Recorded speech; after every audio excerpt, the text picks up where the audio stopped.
चुनाव जीतने के बाद वैभव गहलोत ने कहा वो क्रिकेट की बेहतरी के लिए काम करेंगे और मौजूदा अध्यक्ष सीपी जोशी के मार्गदर्शन में आगे बढ़ेंगे। वैभव गहलोत ने विधानसभा अध्यक्ष सीपी जोशी को राजस्थान क्रिकेट एसोसिएशन का संरक्षक बनाया है। सीपी जोशी ने कहा कि हमने क्रिकेट की भलाई के लिए कुछ कठोर फैसले लिए हैं, जिसकी वजह से कुछ लोगों को नाराजगी हुई, मगर हम लोगों को समझा लेंगे। राजस्थान में क्रिकेट को फिर से शुरू करना और अपना क्रिकेट स्टेडियम बनाना हमारी पहली प्राथमिकता है। जोशी ने कहा कि इसमें मुख्यमंत्री अशोक गहलोत का कोई दखल नहीं रहा है। हम नए संदर्भ में नए तरीके से क्रिकेट को आगे बढ़ाएंगे। किसी भी नेता से हमारी कोई नाराजगी नहीं है। चुनाव में कुल 36 वोट थे, जिसमें से 25 वोट वैभव गहलोत को मिले हैं। कि मैं आशा करता हूं कि जो नवनिर्वाचित अध्यक्ष और उनके जो पदाधिकारी हैं वो सबका सहयोग लेके, क्योंकि चुनाव में तो लाइकिंग और डिसलाइकिंग होती है। चुनाव जीतने के बाद वैभव गहलोत जी और उनके साथी राजस्थान क्रिकेट एसोसिएशन के अध्यक्ष और पदाधिकारी हैं।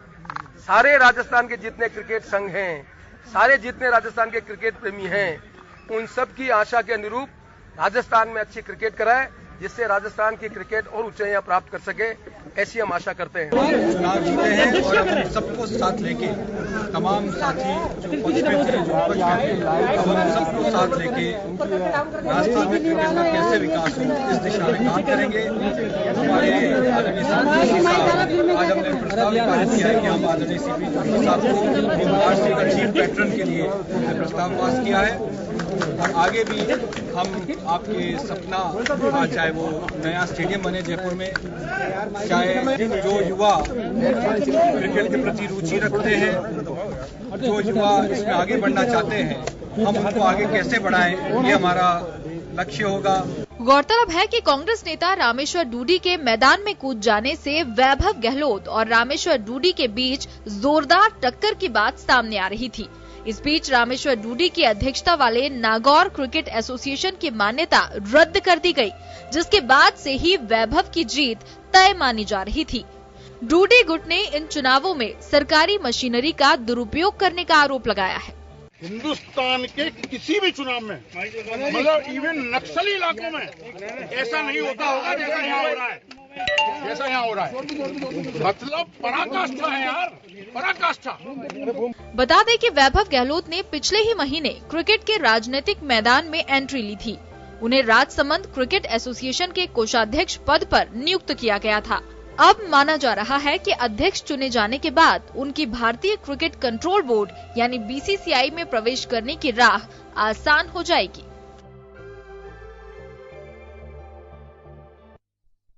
नमस्कार जंटी में स्वागत है आपका। मैं हूं योगेंद्र, आप देख रहे हैं खास खबर।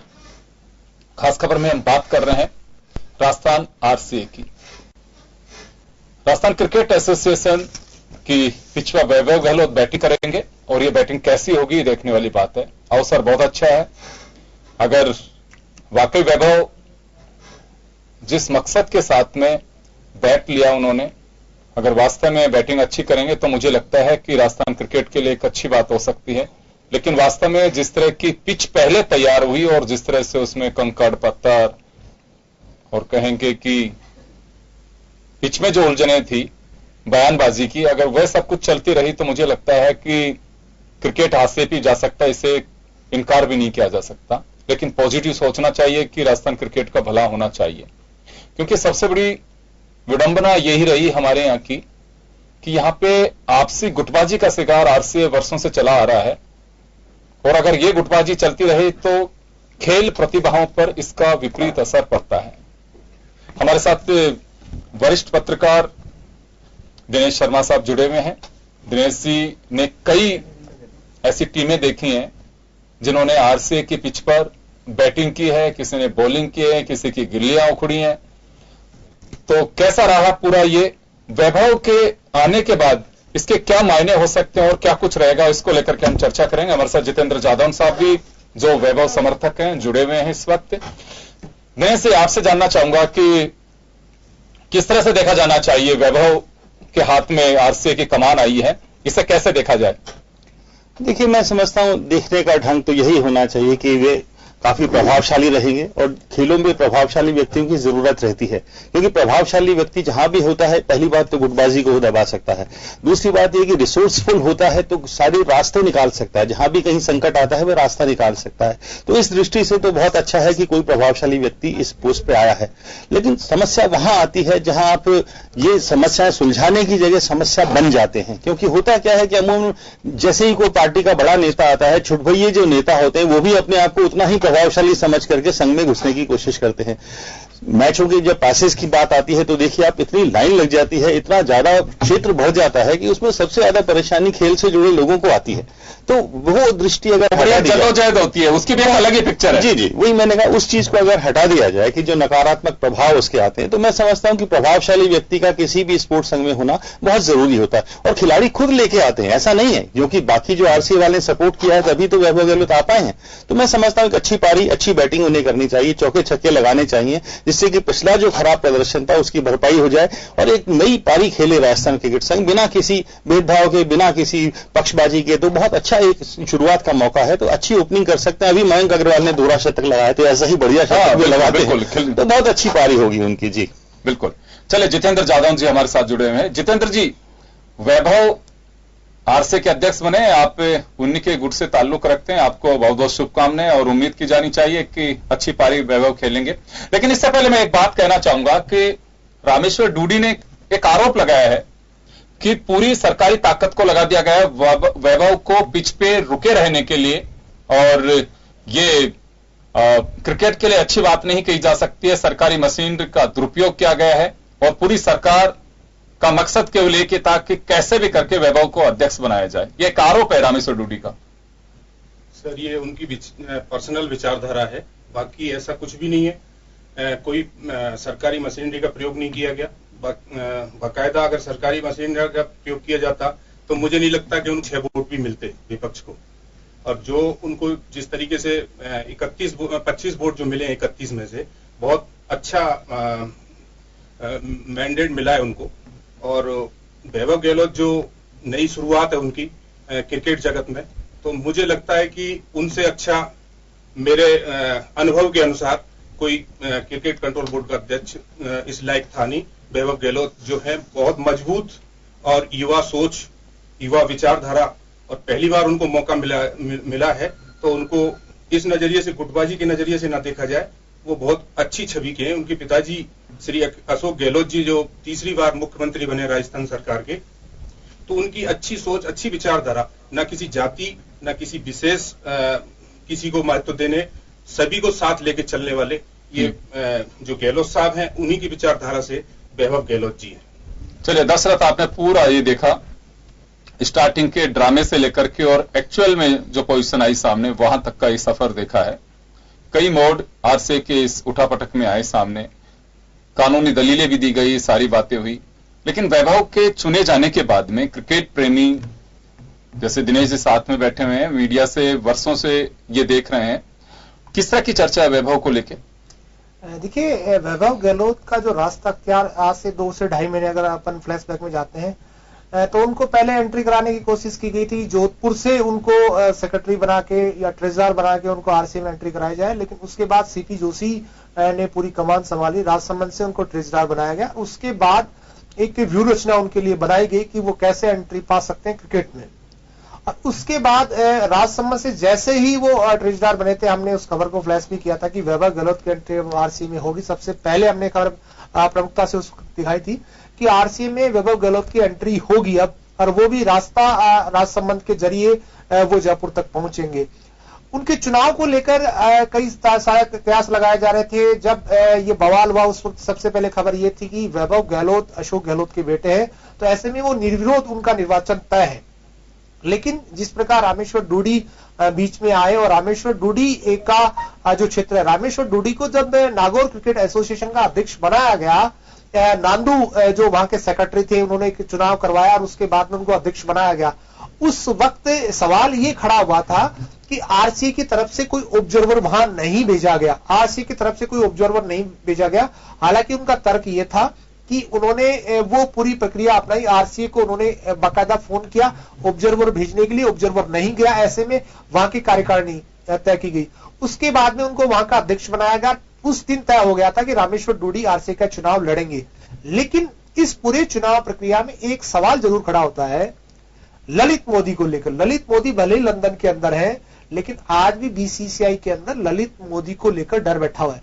बीसीसीआई ने जब राजस्थान का जो बहाली की थी, उस वक्त एक बात साफ तौर पे कही थी कि ललित मोदी गुट से जुड़े लोग इस आरसी में रहेंगे, तब तक आरसी का भला नहीं हो सकता। आरसी का जो पेंडिंग पैसा है या तमाम चीजें हैं वो सोल्व नहीं हो सकती। उसके बाद सीपी जोशी जो आरसी के अध्यक्ष थे, सीपी जोशी ने बाकायदा नागौर क्रिकेट एसोसिएशन, अलवर और श्रीगंगानगर तीनों जिलों को सस्पेंड किया था। और सस्पेंड करने के बाद ही ये जिले ऐसे रहे जो चुनाव में भाग नहीं ले पाए। और चुनाव प्रक्रिया के दौरान उन्होंने नॉमिनेशन फाइल किया और जब अंतिम लिस्ट निकली, उस वक्त चुनाव अधिकारी ने कहा था कि मैं निश्चित तौर पे रामेश्वर डूडी को मौका देना चाहता हूं। रामेश्वर डूडी एक प्रत्याशी है, लेकिन वो उस जिले से आते हैं जो जिला सस्पेंड है, यानी कि वो नागौर से आते हैं, सेक्रेटरीज में वोट करते हैं। यही एक बड़ी वजह रही जो बैटिंग करने से पहले ही वो बोल्ड हो गए।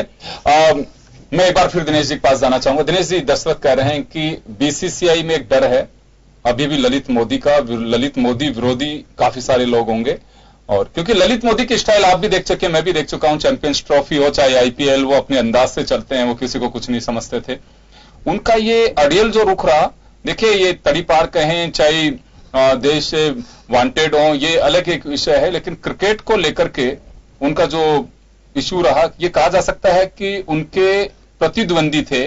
प्रतिद्वंदी किसी के भी हो सकते हैं, ये एक स्वस्थ परंपरा कह सकता हूं इसको कि प्रतिस्पर्धा में प्रतिद्वंदी होता है, लेकिन उन्होंने प्रतिद्वंदियों को दुश्मन में यानी कि प्रतिशोध में तब्दील कर दिया। तो एक बड़ी वजह यह हो सकती है कि ललित मोदी का नाम जहां आएगा उसको बीसीसीआई में जो लोग बैठे हैं अभी साइन नहीं कर सकते। देखिए, सबसे बड़ा उस पर भी सवालिया निशान है, क्योंकि एक व्यक्ति का जहां तक अपराध किया है तो बाकी सभी को सजा कैसे दे सकते हैं? पूरे जिले को कैसे सजा दे सकते हैं? वहां के भी खिलाड़ी हैं, आप उनको सबको सस्पेंड कैसे कर सकते हैं? और जहां तक ललित मोदी का सवाल है, आईपीएल कमिश्नर के नाते उन्होंने जो डिसीजन लिए थे वो पूरी कमेटी ने लिए थे, लेकिन बोर्ड की राजनीति तब इतनी गहरी थी कि एक दूसरे को आंखों आंख नहीं सुहाते थे, और उसी को देखते हुए ललित मोदी के उस वक्त के लोग आज बिल्कुल स्टैंड कर रहे हैं और वो जहां उनको अवसर मिल रहा है वहां बाजी मार रहे हैं। और वहां जब तक ललित मोदी थे, मैं समझता हूं उससे ज्यादा दुरुपयोग मैंने कभी नहीं देखा खेलों के अंदर सरकारी मशीनरी का दुरुपयोग। उस समय जो हुआ था, देखिए होता जरूर है, और स्पोर्ट्स एक्ट जो लाया गया है वो लाया ही इसीलिए गया है कि सरकारी मशीनरी के जरिए जिसकी सरकार होगी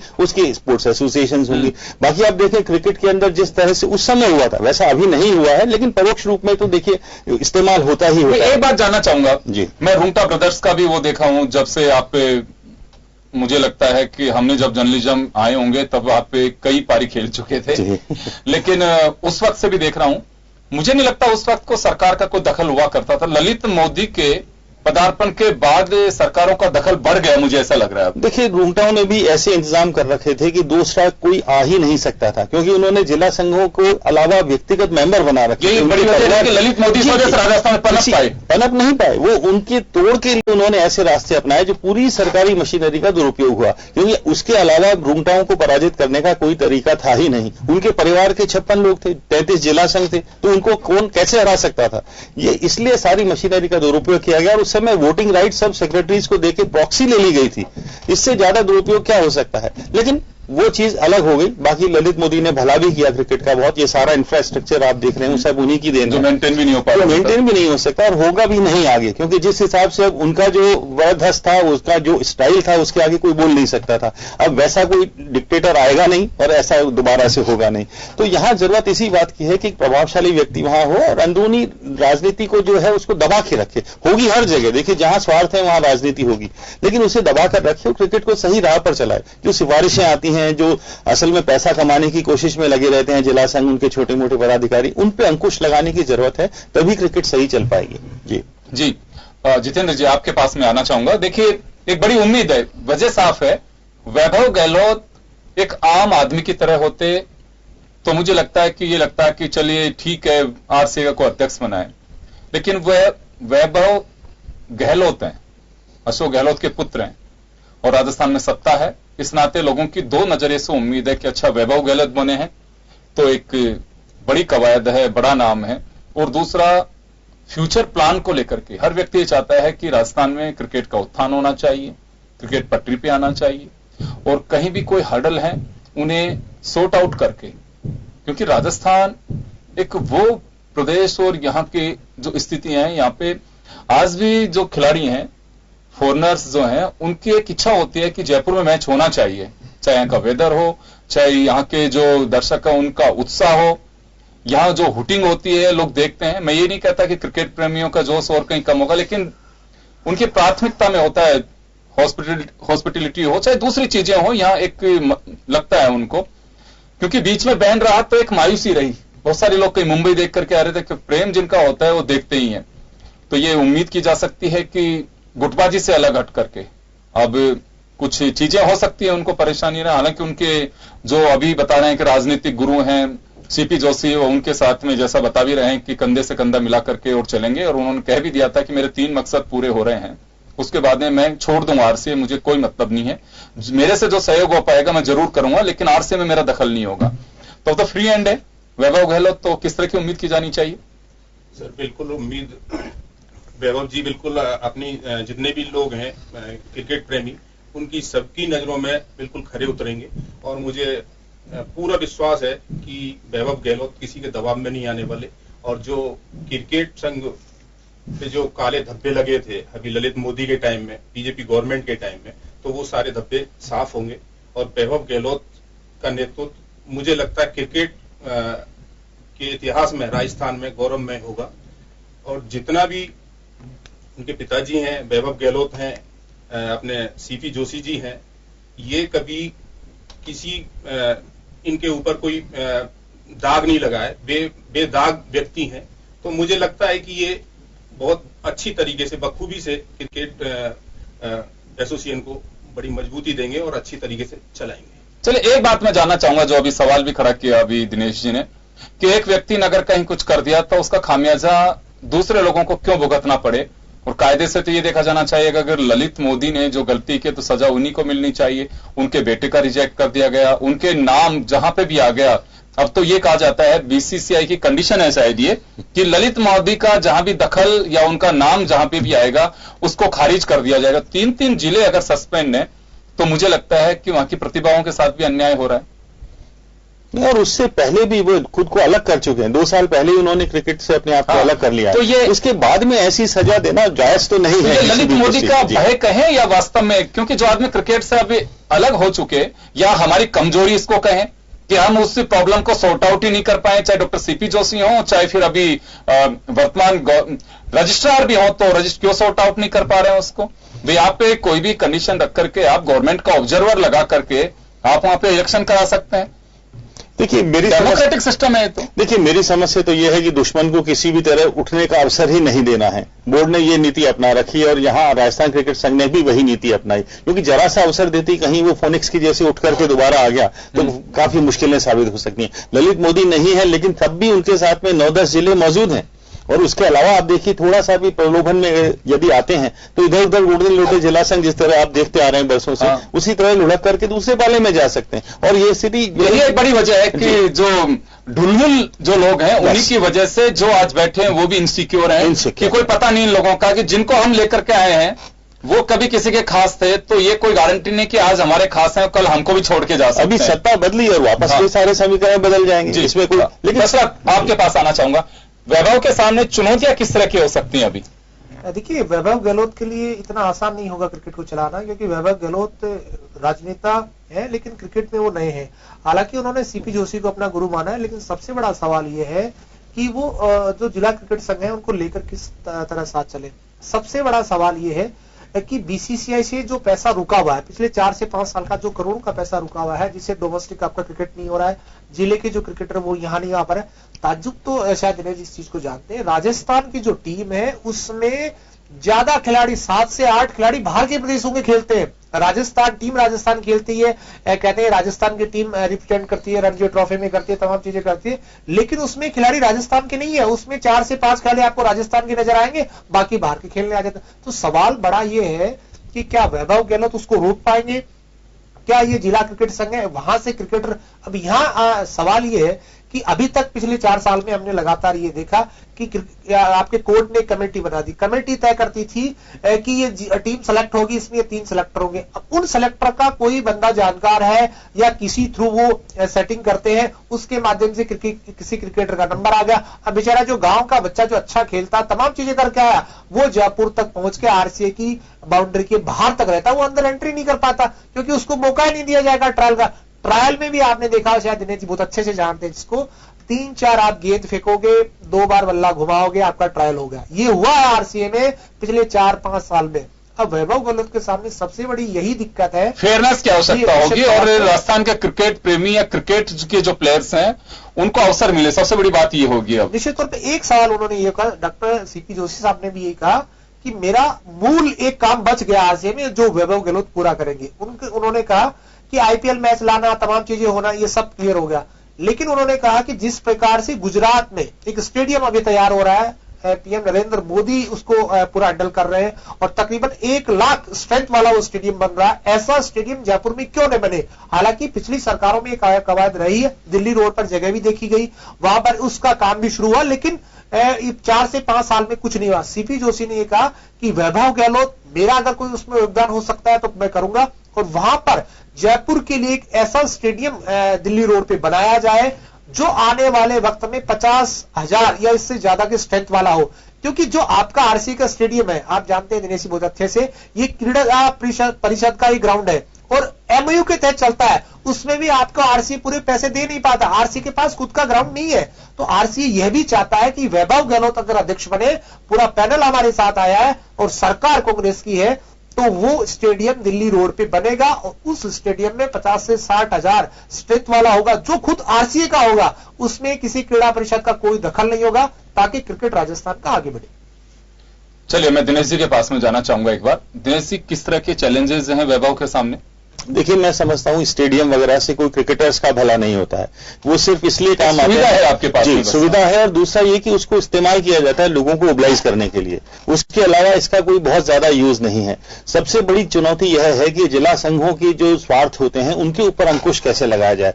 अभी आप देखते हैं, अगर कैंप लेते हैं तो उसके अंदर वे कमा खाते हैं, क्योंकि किसी बच्चे के ऊपर मान लीजिए 2,000 पर बच्चे मिल रहे हैं तो उनको 500 रुपए के अंदर सल्टा देते हैं, बाकी कमाई खा जाते हैं। सिलेक्शन के टाइम, अभी जसराज जी ने कहा कि सिलेक्शन में 3 सेलेक्टर जो हैं, उसके अलावा भी जो 5 सेलेक्टर पहले भी होते थे, उनके ऊपर इतना दबाव होता था सभी जिला संघों का, क्योंकि उन्हें अपने वहां दिखाना है कि मैं इनका सिलेक्शन करा सकता हूं। और देखिए, नंबर इतना बढ़ गया है, स्वेल कर गया है क्रिकेट के अंदर कि आपको और कोई चारा नहीं है, आपके पास समय नहीं है तो नेट्स में आप उनको कैसे समय देंगे? इसलिए जरूरी पहले यह है कि आप डोमेस्टिक क्रिकेट को अच्छे लेवल से चलाएं और वहीं परफॉर्मेंस के बेस पे सिलेक्शन हो, क्योंकि वो सबसे जरूरी है। देखिए, बाकी सिफारिशों पर चलता रहेगा सिलेक्शन, और जिला संघों को अंकुश में रखना मैं समझता हूं सबसे बड़ी चुनौती है। फाइनेंशियली भी जो ड्रेन होता है, पैसा एक तरह से रिश्ता है, वो भी बंद हो जाएगा और क्रिकेट फेयर चलेगी तो ऑटोमेटिकली सिलेक्शन भी फेयर होंगे, क्योंकि अब सब स्कोर शीट बोलती है, उसके बेसिस पे आप कर सकते हैं। सब्जेक्टिव भी होता है, क्योंकि कई खिलाड़ी स्निक से इनसे बना सकते हैं, रन एजेस जाती हैं, और कई खिलाड़ी अच्छा खेलते हैं, तो सब्जेक्टिव भी है, लेकिन फिर भी एक रास्ता मिलता है कि अच्छी क्रिकेट हो रही है, अच्छे ढंग से हो रही है, संचालन अच्छा हो रहा है, तो अपने आप से क्रिकेट सुधर जाएगी। जी, ये बड़ी बात है। चलिए, जितेंद्र जी, कुछ चैलेंजेस हैं और चुनौतियां केवल वैभव गहलोत के लिए नहीं है, जो भी नई पिच पे आता है या जिसके हाथ में सत्ता आती है, वो किसी भी सेक्टर की आ सकती है, उसके सामने चुनौतियां होती हैं, हर दिन नई चुनौतियां खड़ी होती हैं। वैभव के सामने सबसे बड़ी चुनौती तो यही है। हमारे साथ जो स्पोर्ट्स में दिनेश जी का काफी लंबा एक्सपीरियंस है, हमारे दशरथ सिंह जो हमारे साथ लगातार आरसीए को देख रहे हैं, यहां सबसे बड़ी चुनौती जो वर्षों से हर क्रिकेट प्रेमी और जो स्पोर्ट्स को देखता है, खासकर मीडिया में, वो जानता है कि जब तक डोमेस्टिक क्रिकेट को आप प्रमोट अच्छे से नहीं करेंगे, अच्छे का मतलब यह है कि वास्तव में प्रतिभाएं जो हैं उनको आगे नहीं लेके आएंगे, उसमें ईमानदारी ना बरतेंगे, तब तक राजस्थान की टीम ही तैयार नहीं हो सकती रणजी की। आज बेशक हम कह सकते हैं सीपी जोशी साहब भी शायद पहली बार रणजी जीत के आई राजस्थान, जब ये इनके टाइम 10-11 में जी, उस समय जीते, लेकिन अंदर से मुझे लगता है कि दुखी वो भी होंगे कि एक भी खिलाड़ी हमारा नहीं था इसके अंदर जो जीतने वाली टीम थी, सारे खिलाड़ी हम बाहर के लेकर के आए थे, कि किराए की कॉक थी वो हमारी, है ना। तो ऐसी फील्डिंग भी नहीं चाहिए, ये एक सबसे बड़ी चुनौती होगी, क्योंकि क्रिकेट में जिस तरह का प्रेशर प्रेशर जो बढ़ गया है वो एक बड़ा प्रेशर है और मुझे लगता है कि उस प्रेशर से बाहर निकलना पड़ेगा और इसमें कुछ सख्त कदम उठाने पड़ेंगे। अगर किसी की नाराजगी की परवाह करेंगे तो मुझे लगता है कि नाइंसाफी होगी। मैं आपका जवाब लूंगा, लेकिन यहां छोटा सा एक ब्रेक के लिए रुकूंगा, ब्रेक के बाद वापस लौट लूंगा।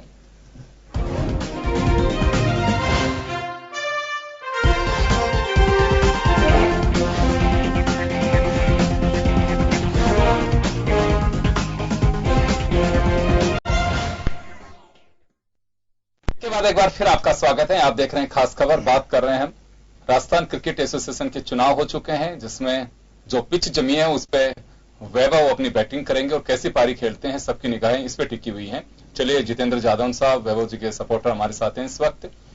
जितेंद्र जी, चैलेंजेस की बात आपके सामने सब आई, लेकिन बड़ा सवाल एक है, वे आप क्रिकेट प्रेमी हैं तो आपके जहन में भी होगा, मेरे में भी है, दिनेश जी के और जो दर्शक देख रहे हैं उनके में भी है, कि डोमेस्टिक क्रिकेट यानी कि जो नीचे स्तर का क्रिकेट है हम उसको मजबूत कैसे करें। ये सीपी जोशी साहब के सामने भी चुनौती रही और आज भी चुनौती मुंह भाई खड़ी है। इससे कैसे निपटा जाएगा? बखूबी उनको अनुभव है, क्रिकेट प्रेमी भी रहे हैं वो वैभव जी, और भी नए लोगों से जुड़े हुए हैं। उनकी जो एजुकेशन है वो काफी अच्छी रही है, खेल भावना को समझते हैं वो बखूबी। तो मुझे लगता है कि वो जो अपने जिले लेवल पर जो खिलाड़ी उभर के आते हैं उनको बखूबी मौका मिलेगा, और जो अभी तक जो लोगों को मौका नहीं मिल पा रहा था, जो कई कमियां थी क्रिकेट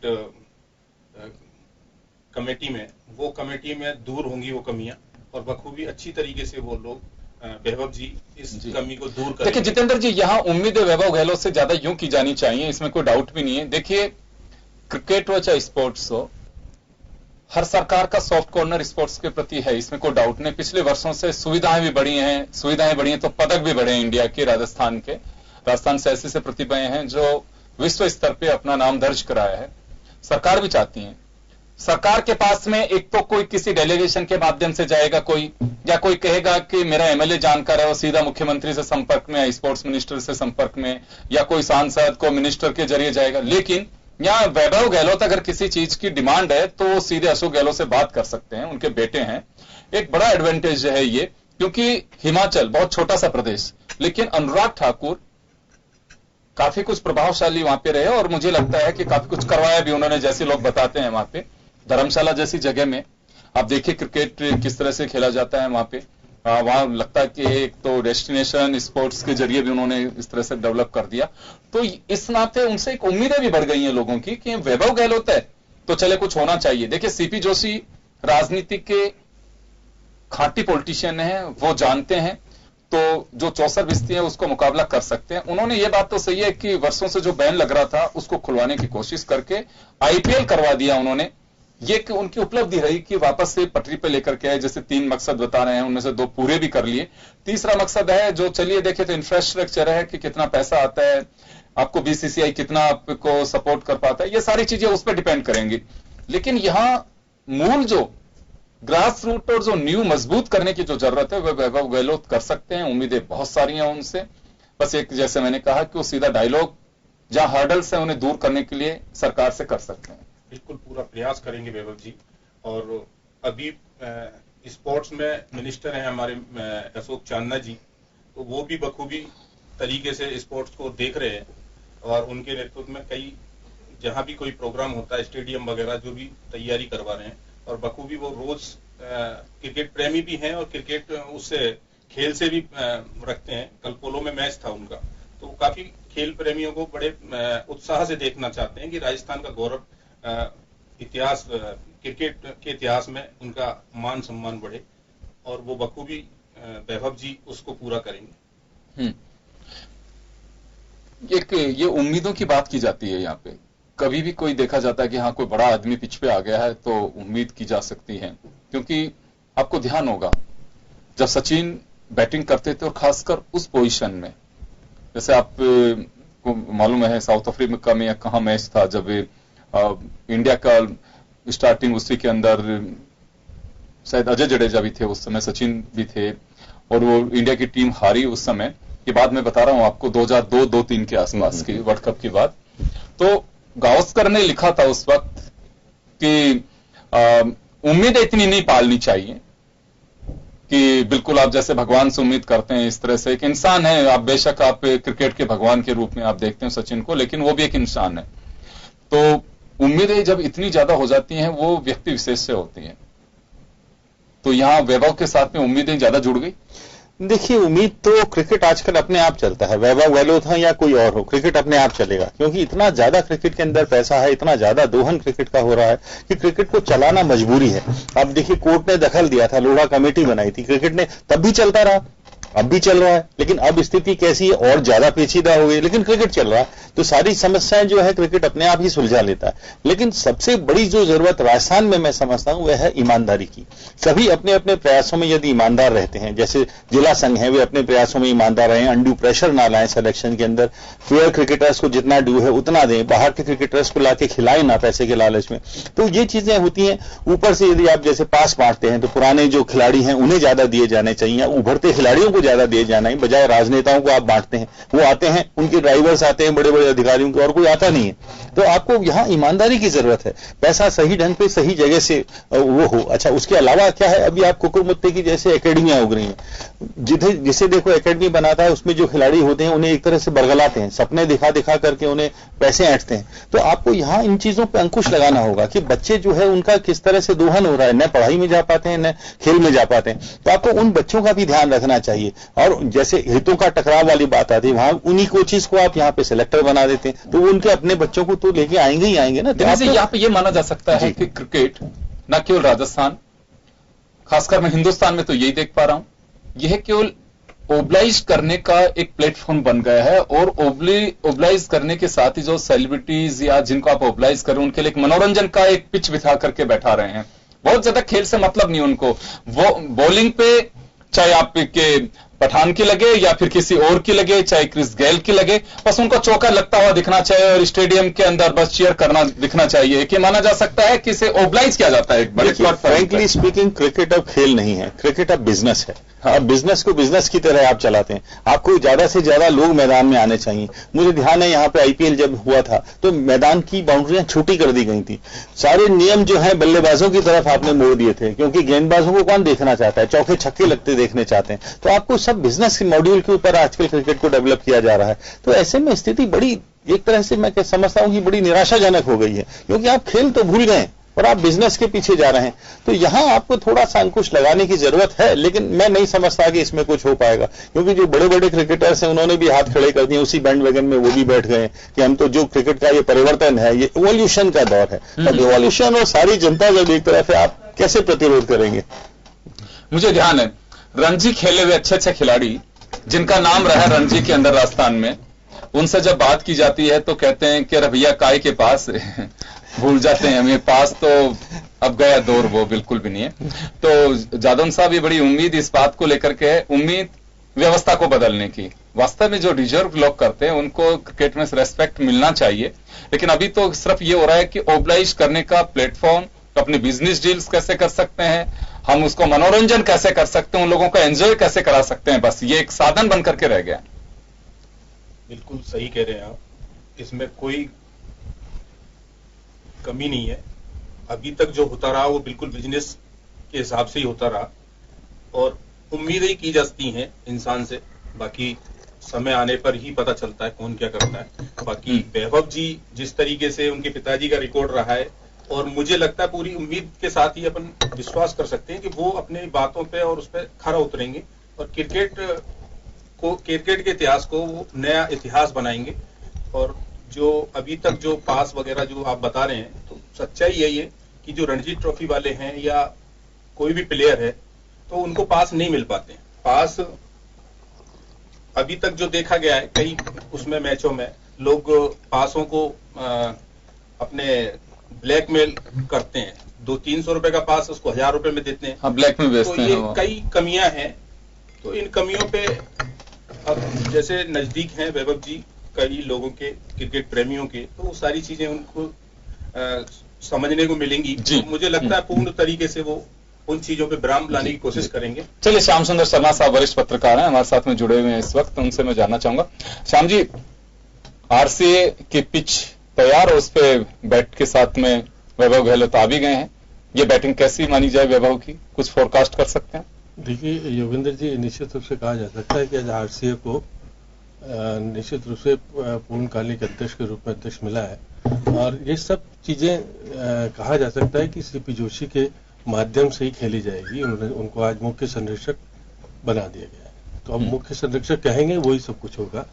इसके अलावा वैभव को ये भी है कि आज बीसीसीआई का जो मतदान हो रहा है 23 अक्टूबर को, उसका प्रतिनिधि भी राजस्थान का उन्होंने आज पहली बैठक में कर दिया है। तो और जैसा वो कह रहे थे कि हमारा 175 करोड़ रुपया बीसीसीआई के ऊपर बकाया है, और हम क्योंकि हमको मान्यता समाप्त करने के बाद ये सारी स्थितियां खराब हो गई थी और बीसीसीआई की शर्तों के आधार पर कुछ हमको परिवर्तन करने थे, उसी का परिणाम है कि नागौर और बाकियों को सबको निलंबित करने का निर्णय भी वो शामिल है। उसमें उनका कहना था कि ललित मोदी ये तो है कि वो आरसीए से और क्रिकेट संघ से नाता उन्होंने पत्र लिख करके दे दिया कि नहीं है, लेकिन तो आज भी वो क्लब के सदस्य बताए जाते हैं, उनके क्लब का सदस्यता खत्म नहीं की गई है। तो कह रहे थे कभी भी गेम चेंज होने में टाइम थोड़ा लगता है, शासन आज इसका है कभी किसका है, वो डर है अभी भी कहीं पे। ये आज जिस तरह की बातें सीपी जोशी ने हमसे बैठ करके पौन घंटे तक अलग से प्रिंट मीडिया को बताया कि आखिर आप देखिएगा कि कुछ चीजें सुनिएगा, क्योंकि बहुत सारी चीजें वो छप रही है जो कि हकीकत नहीं है। तो मैंने कहा हकीकत, उनका कहना था कि आज हमारा ध्येय सबसे पहले तो ये होगा कि जो 4 साल से जिले में क्रिकेट बंद था, हम उसको वापस से जीवित करेंगे, क्योंकि असली खिलाड़ी तो ग्रास रूट से जो नीचे से निकल के आता है, जिलों में बैठा है, और हम कुछ नहीं कर पा रहे थे क्योंकि जिस प्रकार के विवाद हुए, सब कुछ हुआ। उनका कि हाँ ये भी कहा जा सकता है कि बीजेपी के कांग्रेस के सभी लोग निर्वाचित भी हो गया है। अब क्योंकि क्रिकेट में तो दोनों दल के लोग हैं और चुन के भी आ गए हैं, अब वो जो हमसे नाराज थे, वैभव जी को कहूंगा कि वो उनसे बात करें और क्रिकेट के विकास के लिए कोई संभव हो सके जो होना चाहिए करना चाहिए। लेकिन ये बात सही है कि मुख्यमंत्री के बेटे होने के नाते उनको निश्चित रूप से अध्यक्ष बनाया है। उसका कारण है कि आने वाले समय में देखिएगा कि उदयपुर और जयपुर में जमीन सरकार ने अलॉट की हुई है, स्टेडियम भी बने, अंतर्राष्ट्रीय स्तर के। हम एक वहां पे बरकतुल्ला स्टेडियम है, वो अंतर्राष्ट्रीय स्तर का बनाएंगे, और जयपुर में चंदवाजी के पास में जमीन मिली हुई है, 6 करोड़ उसके दिए, 4 करोड़ उसके दिए। और आने वाले समय में क्योंकि इतना कुछ पैसा अगर हमको मिल जाएगा और सरकार का जो अगर तरीके से सहयोग होगा तो क्रिकेट मैदान तैयार हो जाएंगे, तो क्रिकेट लौटेगी, निश्चित रूप से लौटेगी। कह सकते हैं कि ये बात सही है कि अब तक जिस प्रकार की स्थितियां रही, वो कह रहे थे 20 लाख आईपीएल के हर मैच के देने पड़ते हैं सरकार को, क्योंकि हमारा वहां पे ग्राउंड नहीं है जयपुर में। तो इसलिए अब ये भी देखने को मिलेगा कि आईपीएल जयपुर में नहीं होगा, जयपुर में भी होगा, जोधपुर में भी होगा और उदयपुर में भी होगा, जिस तरह से वो बात करते हैं। उसके अंतर्राष्ट्रीय मैच भी चाहते हैं कि सब जगह हो। तो क्रिकेट में अगर जिस प्रकार की रीति नीति का निर्धारण करके चल रहे हैं और वो अगर निश्चित रूप धरातल पे आती है तो निश्चित रूप क्रिकेट का भला तो होना है। ये भी कहा जा सकता है कि ललित मोदी इस क्रिकेट जगत के राजस्थान के जनक रहे। हमारे यहाँ रुंगटा परिवार जो करता था, जिस प्रकार का ग्राउंड था, वो आप देखते हैं। लेकिन यहाँ एक बात मैं जानना चाहूंगा कि रामेश्वर डूडी भी बैटिंग करने के लिए आए और आखिर सचिन पायलट को यह कहना पड़ा कि बड़ा दुर्भाग्य है कि दोनों ही हमारे कांग्रेस के नेता हैं, कोई रास्ता निकालना चाहे, बयानबाजी से कांग्रेस को नुकसान होगा। देखिएगा कि अब वो सीपी जोशी का तो कहना यह था कि क्रिकेट के मैदान में वो आए तो होते ही, लेकिन उनको ये भरोसा नहीं था, उनको ये पता नहीं था कि नियमों के तहत वो जिस जिले से चुन करके आए वो किसी न किसी आधार पर, शर्तों के आधार पर योग्य नहीं था। इसलिए उनको चुनाव लड़ने की मनाही थी नहीं, लड़ाई लड़ते, चुनाव लड़ते, चुनाव में कोई जीतता है कोई हारता है। उनका सीपी जोशी ने कहा कि मैं भी चुनाव हारा हूं और जीता भी हूं, तो ऐसी स्थिति में अब हम चाहेंगे कि जो जीत गए ठीक है, नहीं जीते हम उनका भी सहयोग लेकर के क्रिकेट को अगर नई दिशा देने का काम होगा तो कहा जा सकता है कि हमारा जो कि रुका हुआ क्रिकेट था, क्योंकि राजस्थान से छीन करके आपके सामने आईपीएल गुजरात चला ही गया था। वो कह रहे गुजरात में 1 लाख लोगों का अच्छा स्टेडियम तैयार है, आप नहीं तो वहां गुजरात ले जाएंगे सारी चीजें। तो ऐसी स्थिति में हमको हमारा धरातल तैयार करने के लिए कुछ निर्णय जो हमने किए हैं वो आए सामने, और क्योंकि अब बीसीसीआई में 23 तारीख को चुनाव होगा और हमारे पहले प्रतिनिधि के रूप में वो वोट डालेंगे, तो हमारा जो मान्यता जो बीसीसीआई से मिली है और वो 175 करोड़ रुपया अगर हमको मिल जाता है तो राजस्थान का निश्चित रूप से भला होने वाला है, उसमें कोई दो राय नहीं है। अब क्योंकि यहाँ के जो 40 कमरों की होटल का क्या होगा क्या नहीं होगा वो तो बात की बात है, लेकिन क्योंकि सारी चीजें जब अंतर्राष्ट्रीय स्टेडियम बनेगा तो सब चली जाएगी वहां पर। समझिए, एक बात और मैं जानना चाहूंगा आपसे, अभी आप आए थे उससे पहले दिनेश जी ने एक बड़ा सवाल खड़ा किया था कि 3 जिले सस्पेंड किए गए हुए हैं, वो सिर्फ एक व्यक्ति के कारण। वो व्यक्ति अगर क्रिकेट से बाहर निकल भी गए हैं, राजस्थान में है भी नहीं, तो उन जिलों को बहिष्कृत क्यों किया गया है, ये एक बड़ा सवाल है। ये केवल बस एक इस वजह से कि केवल राजनीतिक लाभ के लिए, क्रिकेट की राजनीति के लाभ के लिए। वो बोल रहे थे कि हम ये कह रहे हैं कि हमारा जितने अंतर से चुनाव जीता है और हम कहें कि हमने निलंबित किए क्योंकि बीसीसीआई की शर्तों के आधार पर निलंबित हुए। आप उसमें कह रहे थे कि हमारा उसमें कोई बहुत निर्णय हुआ है नांदू जी के माध्यम से, पहले कृष्णामूर्ति नानू जी के उससे बने थे क्योंकि वो खुद ही नहीं कराना चाहते, चले गए, जोशी खुद नहीं कराना चाहते थे। अब ये भी कोई है तो बीसीसीआई के माध्यम से नियुक्त हुए और क्योंकि टाइम पे निर्णय नहीं करा पाए, वो जिस प्रकार का निर्णय जो होना चाहिए था वो प्रक्रिया, चुनाव प्रक्रिया से पहले अगर ये सारी चीजें हो जाती तो आज ये स्थिति नहीं बनती।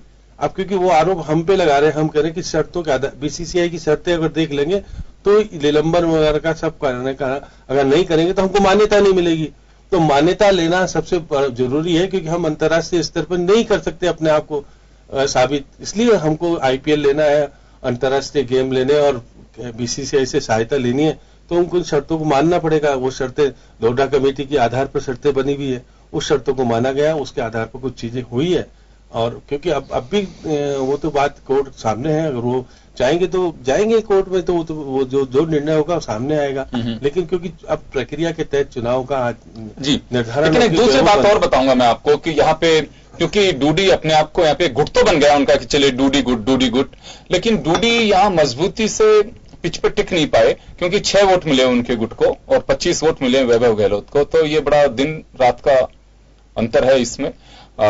तो भविष्य में मुझे लगता नहीं कि डूडी गुट के कोई ज्यादा हर्डल्स यहाँ पैदा हो पाएंगे उनकी ओर से, या उनकी ओर से कोई प्रॉब्लम क्रिएट कर पाएंगे वो, क्योंकि इतना मजबूत गुट मुझे दिखाई नहीं दे रहा अभी।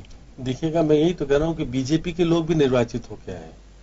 अब ये एक आश्चर्य की बात है। लेकिन ये तो एक राजस्थान सद्भावना का संकेत वैसे तो नहीं हो, लेकिन ये तो एक सद्भावना का पिच कहूंगा मैं क्रिकेट को। बीजेपी वो कह रहे कि क्रिकेट के लिए चुन करके आए हैं। देखिए, ये सब आड़ लेते हैं योगेंद्र जी, ये सब आड़ हैं। बीसीसीआई भी आड़ ले रहा है कि मोदी नहीं होना चाहिए, लेकिन जो आदमी अवसरवादिता का पिच ज्यादा ठीक रहेगा। मैं इसको मिली भगत कहूंगा क्योंकि बोर्ड नहीं चाहता वे आए, यहाँ पे आरसीए नहीं चाहती वो आए, तो दोनों ने मिली भगत कर ली। क्योंकि जो आदमी आजीवन बैन है वो कैसे इलेक्शन लड़ सकता है? बीसीसीआई से जो आजीवन बैन है, क्या वो इलेक्शन लड़के आ सकता है कभी? तो उसका इतना भय क्यों? और 3 जिलों को आप पनिशमेंट दे रहे हैं। और कोर्ट में यदि आप एक्ट की बात करें, स्पोर्ट्स एक्ट है इसके मूल के अंदर, तो स्पोर्ट्स एक्ट में आपने नांदू को फर्स्ट मीटिंग में सस्पेंड कर दिया था सीपी जोशी साहब ने। वो कहां तक जायज था? जबकि संजय दीक्षित के टाइम आपको याद होगा अशोक ओरी सचिव थे, पूरे टर्म वो जूझते रहे थे, लेकिन स्पोर्ट्स एक्ट के तहत उन्हें निलंबित करने का कोई साधन ही नहीं मिल रहा था। तो आप अपने हितों के लिए चीजों को ले लेते हैं। पढ़ते थे छोटे से उसमें, तब देखा करते थे कि जिसकी लाठी उसकी भैंस हो रही है, और ये चल रहा है। नहीं योगेंद्र जी, स्पोर्ट्स जी लाठी हाथ में है तो भैंस अपने आप आपके पाले मारी है, लग रहा है। भैंस नहीं, बाकी जो सारे ढांडे हैं जो जिला संघ आपकी जगह में इस्तेमाल कर रहा है वो सब आपकी तरफ ही चलते हैं। उस हिसाब से बोल रहे हैं, सम्मानीय हमारे सभी के साथ। देखिए, इतना कुछ इनको भय था कि सबको कैद रखा इन्होंने। वही मैं कह रहा हूँ। दिल्ली रोड पर एक, अरे साहब 2 दिन तो एंजॉय करने दीजिए किसी को। आज तरह के चुनाव में नहीं होता है, पॉलिटिक्स में भी होता है। आप ये कह रहे हो कि हमारे पास प्रचंड स्थिति अच्छी है, हम प्रचंड बहुमत से जीते हैं, तो ऐसी क्या डर थे कि आप गेस्ट हाउस में ले जाकर के उनको रखो रिसोर्ट में? अब सबको वहां पे कहा गया कि कुछ चाहिए आगे, क्योंकि सब चीज 175 करोड़ रुपया अगर किसी को मिलेगा तो बहुत कुछ होगा ना। जिले भी सब वही करेंगे, जिले के पदाधिकारी कि भाई मिलना है ना, आने वाले टाइम पे तो मिलना है कुछ। देखिए योगेंद्र जी, मैं समझता हूं कि ये स्पोर्ट्स एक्ट का जो डंडा है इससे सभी जिला संघ भयभीत रहते हैं और उनको पता है कि स्पोर्ट्स एक्ट के तहत किसी की सत्ता 1 सेकंड में जा सकती है। आप किसी के खिलाफ भी जांच बिठाइए, उसे सस्पेंड कर दीजिए, वो कोर्ट में चला जाएगा मामला। उन तीनों जिलों का निकाला हुआ है करवाने के लिए। तो ये जिसके पास सत्ता रहेगी स्पोर्ट्स एक्ट का इस्तेमाल करेगा और सारे जिला संघ बेचारे डर के मारे दुम दबा के उधर ही जाएंगे। उनकी क्या हैसियत है बेचारे? आज कोई पीटीआई है, कोई क्या है, कोई प्रिंटिंग प्रेस चलाता है, छोटी हैसियत वाले लोग हैं, वो सरकार से कैसे लड़ सकते हैं? तो सरकार स्पोर्ट्स एक्ट लाई इसीलिए, बीजेपी हो चाहे कांग्रेस हो, दोनों उसका इस्तेमाल बेजा इस्तेमाल कर रहे हैं। दिनेश जी, तो ललित मोदी ने शुरू किया था। देखिए बीजेपी कांग्रेस का पावरफुल स्थिति में थे उस सत्ता के साथ, आज भी वही स्थिति है कि सीएम के पुत्र और विधानसभा के। नहीं शर्मा जी, मैं उसके आगे जाए कौन? लेकिन शाम की पावरफुल के मामले में तो हम देखें तो सीपी जोशी भी अपने हिसाब से काफी पावरफुल रहे। लेकिन यहां देखिए एक सबसे बड़ी बात क्या है कि ललित मोदी की अपनी एक स्टाइल थी, वह जानता था कि काम कैसे लेना है, योगेंद्र जी, वो तो और मुझे इंफ्रास्ट्रक्चर कैसे खड़ा करना है कि क्रिकेट के जनक कहा जाना चाहिए। उनके माध्यम से मिला राजस्थान। वैभव के पास में मुझे लगता है कि ललित मोदी से बड़ा प्लेटफॉर्म है। वैभव के पास में ललित मोदी से बड़ा नहीं, ये तो गलत है। लेकिन स्थितियां दूसरी है। देखिए एक्सपीरियंस की बात हो सकती है, एक्सपीरियंस की बात हो सकती है। ललित मोदी अपने आप में बहुत बड़ा स्तंभ था, इस देश को आईपीएल देने वाला था। स्तंभ नहीं था सर, उनके पास सरकार का वसुंधरा जी का सपोर्ट था। काम करेंगे, अब वैभव जी आए, अब पता चलेगा कौन आगे है। लेकिन अभी निकल के आ रहे हैं कि लाठी आपके हाथ में थी तो भैंस आप अपने पाले में करके लेके आ गए। यही है, बिल्कुल यही कहा। ये तो नहीं कह सकते। जो अगला आईपीएल ले गया विदेश में कराने के लिए, वो तो बहुत अलग तरह का हुआ है। अब आने वाले टाइम में क्या होगा वो सरकार, वो क्योंकि वही है कि मनी लॉन्ड्रिंग वाला मामला थोड़ा बहुत फंसा हुआ, अगर क्लियर हो जाएगा तो हो सकता है। योगेंद्र जी, ये भी टू बी ऑल फेयरनेस कि बिल्कुल ये सही था कि उस समय क्रिकेट को रूंगटाओं के हाथ से निकालने का और कोई चारा नहीं था। लेकिन अब स्थितियां दूसरी हैं। अब पूरे खेल जगत में सारा सब देखता है कि आप सिर्फ एक क्रिकेट को लेकर के लड़ाइयां लड़ते हैं, बड़े बड़े नेता मैदान में उतरते हैं, पूरे देश में छीछालेदर होती है, तू में होती है, जिला संगम ने एक दूसरे के सर फोड़ दिए, खून निकाल दिए, गाली गलौज हो गए, तोड़ फोड़ हो गई। इसके बाद भी आप कहते हैं हम क्रिकेट का भला कर रहे हैं। तो आखिर स्पोर्ट्स एक्ट की एक समीक्षा होनी चाहिए। फोड़ने वाले और फुड़वाने वाला उनका क्रिकेट से कायदे को वास्ता नहीं। और सबसे बड़ी बात यह कि अब स्पोर्ट्स एक्ट जैसा था, अब इसकी समीक्षा होनी चाहिए कि आखिर आप टेनिस के अंदर विवाद चल रहे हैं, दोनों बड़े बड़े दिग्गज आईएएस भिड़े हुए हैं, फुटबॉल में विवाद चल रहा है, सारे खेल विवाद में घुसे हुए, लेकिन क्रिकेट का प्रलोभन इतना है, क्रिकेट में पैसा इतना ज्यादा है, ग्लैमर है, मीडिया का नजर है, तो आप सिर्फ क्रिकेट के पीछे भागते हैं। तो समीक्षा हो, स्पोर्ट्स एक्ट बुरा ज्यादा कर रहा है। मैं समझता हूं ठीक है, आप इस्तेमाल कर सकते हैं उसे, शक्ति का इस्तेमाल करके क्रिकेट अपने पास, जो मकसद बताया गया था वो तो बिल्कुल नहीं, खेलों का भला होना चाहिए। लेकिन आप सिर्फ क्रिकेट के पीछे आप इसको लेके आ गए। और अब सरकार, सीपी जोशी साहब जो पहले टर्म में आए थे ललित मोदी को हरा के, उस समय उन्होंने कहा था कि हम इससे हटा देंगे स्पोर्ट्स एक्ट को। जब मैंने उनसे पूछा, बोले नहीं कुछ प्रावधान बुरे हैं, लेकिन वो भी प्रावधान आज तक नहीं हटाए। तो दोनों सरकारें एक सी हैं, बीजेपी हो चाहे कांग्रेस, दोनों क्रिकेट को मुट्ठी को रखना चाहते हैं। सोने की अंडा देने वाली मुर्गी खुद की मुट्ठी में रहनी चाहिए, बस ये रहस्य है सारा। जी तो ये माना जा सकता है कि राजनीति के पिच पे, माफ करेगा, आरसीए के पिच पे यानी कि क्रिकेट के पिच पे राजनीतिक बल्लेबाजी तो चलती रहेगी, ये तो अब इनकार नहीं किया जा सकता। रुंगटा ब्रदर्स का किसी राजनीति से कोई लेना देना नहीं था, बस एक ये था, वो व्यापारिक आदमी थे और उन्होंने क्रिकेट को बड़े तरीके से कब्जे में कर रखा था राजस्थान के अंदर। और उनके जो ब्रदर थे वो बीसीसीआई के वो शायद कोषाध्यक्ष भी रहे लंबे समय तक। किशोर रुंगटा कोषाध्यक्ष रहे और किशन रुंगटा भारतीय सिलेक्शन कमेटी के चेयरमैन रहे। और उसके अलावा भाई जी को तो क्रिकेट का, पुरुषोत्तम रुंगटा जी को तो क्रिकेट का चाणक्य कहा जाता था। बोर्ड की सारी समस्याएं वही सुलझाते थे। हाँ बिल्कुल, तो एक लंबा वो रहा है इन लोगों का राजस्थान क्रिकेट एसोसिएशन। मैं अभी भी उनकी तारीफ करूंगा।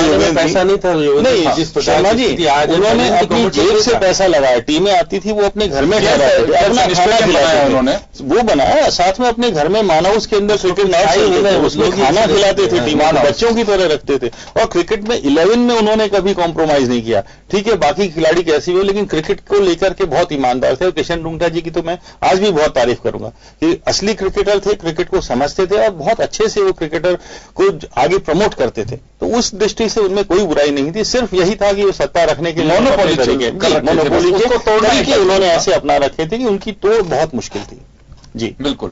तो चलिए, ये कहा जा सकता है कि राजनीति क्रिकेट के पिच पे इस तरह की घुस गई है जिसको निकालना बहुत मुश्किल होगा, क्योंकि कायदे से तो ये होना चाहिए कि जो हर आदमी क्रिकेट प्रेमी है, अभी आप किसी से पूछ लीजिए कि नहीं वो क्रिकेट प्रेमी है और क्रिकेट से बहुत लगा हुआ उनका। तो यहां जितने एसोसिएशन बने हुए हैं, मुझे ज्यादा का तो कोई इतना ध्यान नहीं है कि किसी में कुछ हो, लेकिन सब में दखल दूसरे लोगों का है, जिनमें वास्ता शायद है भी नहीं कि वो क्रिकेट या कबड्डी या खेले कि नहीं खेले, लेकिन कब्जा है। कब्जा इस वजह से होना चाहिए कि हम सिलेक्शन कर सकें, अपने लोगों को खिला सकें, क्योंकि आज भी सबसे बड़ी बात यह है कि आप किसी भी इंटरनेशनल फील्ड पे जाकर के रिप्रेजेंट भी करते हैं, चाहे खेले नहीं खेले, तो आपका जो सर्टिफिकेट है आपके लिए काफी मायने रखता है। वो आपके एडमिशन हैं, आपके फ्यूचर के लिए आप कहीं जा सकते हैं।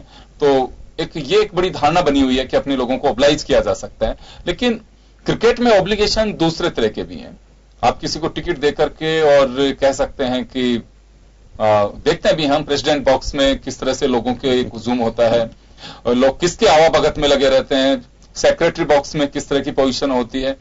तो एक बड़ा रोल ये कहा जा सकता है इसमें कि ऑब्लाइज करने के लिए एक इस फेस्टिवल का एक इंतजार होता है कि मेरा काम है उस व्यक्ति से, वो नहीं आएंगे तो उनके बच्चों को चलिए कि आप लगाइए कि हाँ ठीक है 5 स्टार बिल्कुल फैसिलिटीज होती हैं कि भाभी जी बच्चों के साथ आप आइए, तो अगले बार भाई साहब भी आएंगे, काम भाई साहब से ही होना है। देखिए, समाज के हर तबके को आप मोबिलाइज कर सकते हैं, और सबसे बड़ी बात यह है सिलेक्शंस के जरिए अगर क्रिकेट आप खेलते हैं, इतना ज्यादा दैनिक भत्ता है, सेलेक्टर्स के लिए इतना ज्यादा भत्ता है, पदाधिकारियों के लिए इतना ज्यादा भत्ता है, इतना ज्यादा पैसा है क्रिकेट के अंदर कि हर आदमी आना चाहता है, अपने बच्चों को लाना चाहता है। तो देखिए, इतना ग्लैमर है, पैसा है, तो आखिर कोई क्यों ना आएगा। फिल्म स्टार सारे क्रिकेट पे आते हैं, सारे राजनेता क्रिकेट खेलते हैं, पत्रकार भी क्रिकेट खेलने लगे हैं। तो क्रिकेट का नशा ऐसा है, सिर चढ़कर बोल रहा है, और मैं नहीं समझता इस तिलिस्म को तोड़ पाना किसी के लिए संभव है। सट्टेबाजी हुई, कुछ हुआ, बदनाम भी हुआ, सब कुछ हो गया, लेकिन क्रिकेट चलता रहेगा, क्योंकि क्रिकेट एक नशा है जो छाया हुआ है देश के ऊपर। ये तो सब क्या है, हिंदुस्तान में सट्टे को लेकर के आम आदमी जो है उसकी धारणा बहुत डिफरेंट है। अदरवाइज तो यही क्रिकेट प्रेमी सट्टा प्रेमी बन करके इसको लीगलाइज करा सकते हैं, और बड़ी एक मुहिम चली, लोग कहते हैं इसको लीगल कर देना चाहिए, इसमें बुराई क्या है। देखिए, सट्टा अपने आप में वैसे गलत नहीं, क्योंकि बाहर सट्टेबाजी की साइट है, सारे मैचेस पे सट्टा लगाते हैं लोग जिसको लगाना, लेकिन सवाल क्रिकेट को अहित कब होता है, जब आप फिक्स करते हैं उसे, कोई रिजल्ट को फिक्स करने की कोशिश करते हैं या किसी को प्रभावित करने की कोशिश करते हैं। उसको ठगी कहूंगा कि भावनाओं के साथ आप खेल रहे हैं। माफी चाहूंगा आप सब लोगों को, मैं रोकना चाहूंगा।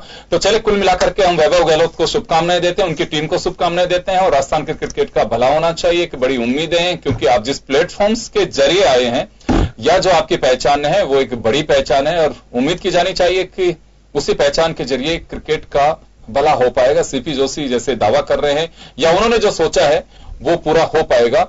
चलिए, बहुत बहुत शुक्रिया आप सभी का, और खास खबर में आज इतना ही। दीजिए इजाजत, नमस्कार।